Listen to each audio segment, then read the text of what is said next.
Moses, last year was my first year here at Newcap, and one of the things I do remember is this Bobcats team was not very good.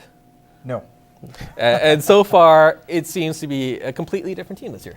You know, and I think that's one of the nicest things, and you have to realize it's the people up top that really made this team the way they are now compared to last year.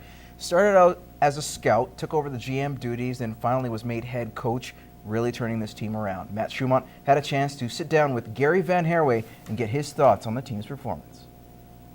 All right, I'm pleased to be joined with Bobcats head coach and general manager Gary Van Herway. Gary, thank you for coming in and taking your time with doing this. Well, you're very welcome, Matt. It's a pleasure. Okay, we'll just kind of start off 2013 year. You know, we didn't really know what to expect from this team. In the off season, you made quite a bit of trades. You wanted to get younger. You got a lot younger, and so far, it just seems like this team's been producing. Just, I guess, your general thought on 2013 so far.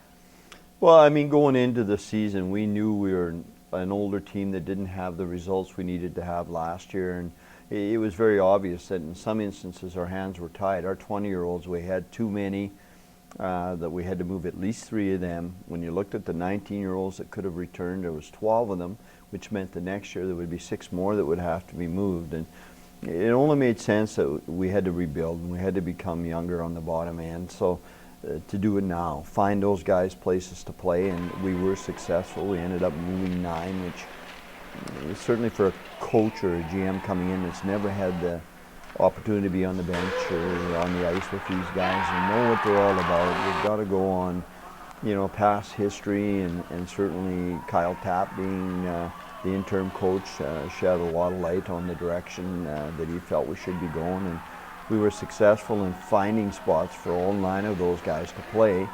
The majority of them did move on to different teams and play, and some made that decision they just weren't going to move on and play hockey and move on in life. So we did replace those spots with younger guys, and I mean we've got 2 16-year-olds, which is one of the only teams in the league to have 2 16-year-olds. We've got the 17-year-olds and a good core of 18-year-olds that we're able to bring in, as well as Lucas Bench, who was a 19-year-old that played quite a bit here last year. Okay, now I just want to talk about more of your players right now. Tanner Dunkel, safe to say he's having a bounce back year after last year. Braden Crone having a great year. Austin McDonald, another guy having a great year. But it seems the guys you brought in, you know, Taylor Mulder, Patrick Geary, it seems like everyone's kind of, you know, being really consistent. It's a really balanced team this year.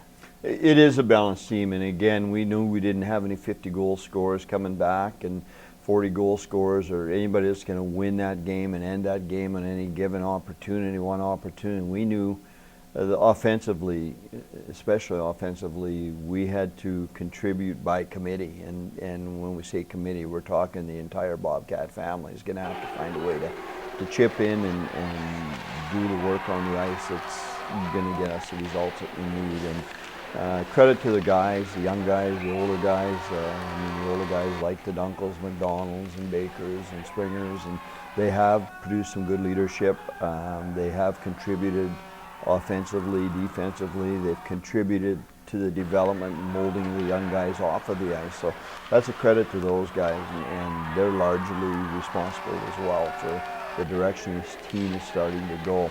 Okay, now, I can't believe I'm saying this, but playoffs just a couple months away. It's pretty hard to imagine, you know, the season almost coming to an end here. But with 2014 right around the corner, you know, what kind of team are we going to see heading into 2014? And with playing in such a tough North Division, how important is it, you know, to get that 3rd and 4th seed and get that home ice advantage for at least the first round of the playoffs? I think it's very important. Getting momentum in the first round, having success in the first round, the playing field starts to level out. I mean, you're always going to have those elite teams, the Spruce Groves, the Fort McMurrays. We know exactly what we're going to get, and you can already see that. And I mean, Spruce Grove doesn't sit and sit idle and become comfortable with where they're at. They're a team that wants to improve, and they've done a tremendous job, the coaching staff, with that organization, and they're going to get better right through to the bitter end. And we're, like I said, we're a team that's going to have to do the same. But if we can secure a home playoff berth, I think that'd be very important for this organization or any other organization to be able to start at home. And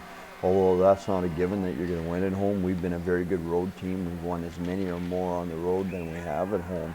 So that can be a bonus. If we can play well at home, get home ice advantage, and know and be comfortable that we're a good road team, I think we have an outstanding chance of competing all the way through, and we realize the North is going to be strong, and it's going to be tough, and we're going to have to be at our best. But by putting yourself into that playoff situation right off the bat where you got that home ice advantage is the key. All right, that has been my one-on-one sit-down interview with head coach and general manager Gary Van Harry. Gary, best of luck in 2014. Thanks a lot, man. All right, moving on to the Max tournament in Calgary. The Baker Hughes Bobcats wrapped up their round robin taking on the South Island Royals. They'd go on to win by a score of 5-2. Mason Shaw led the way with 3 assists. Andrew Kep and Cale Clegg finished with a goal and an assist each.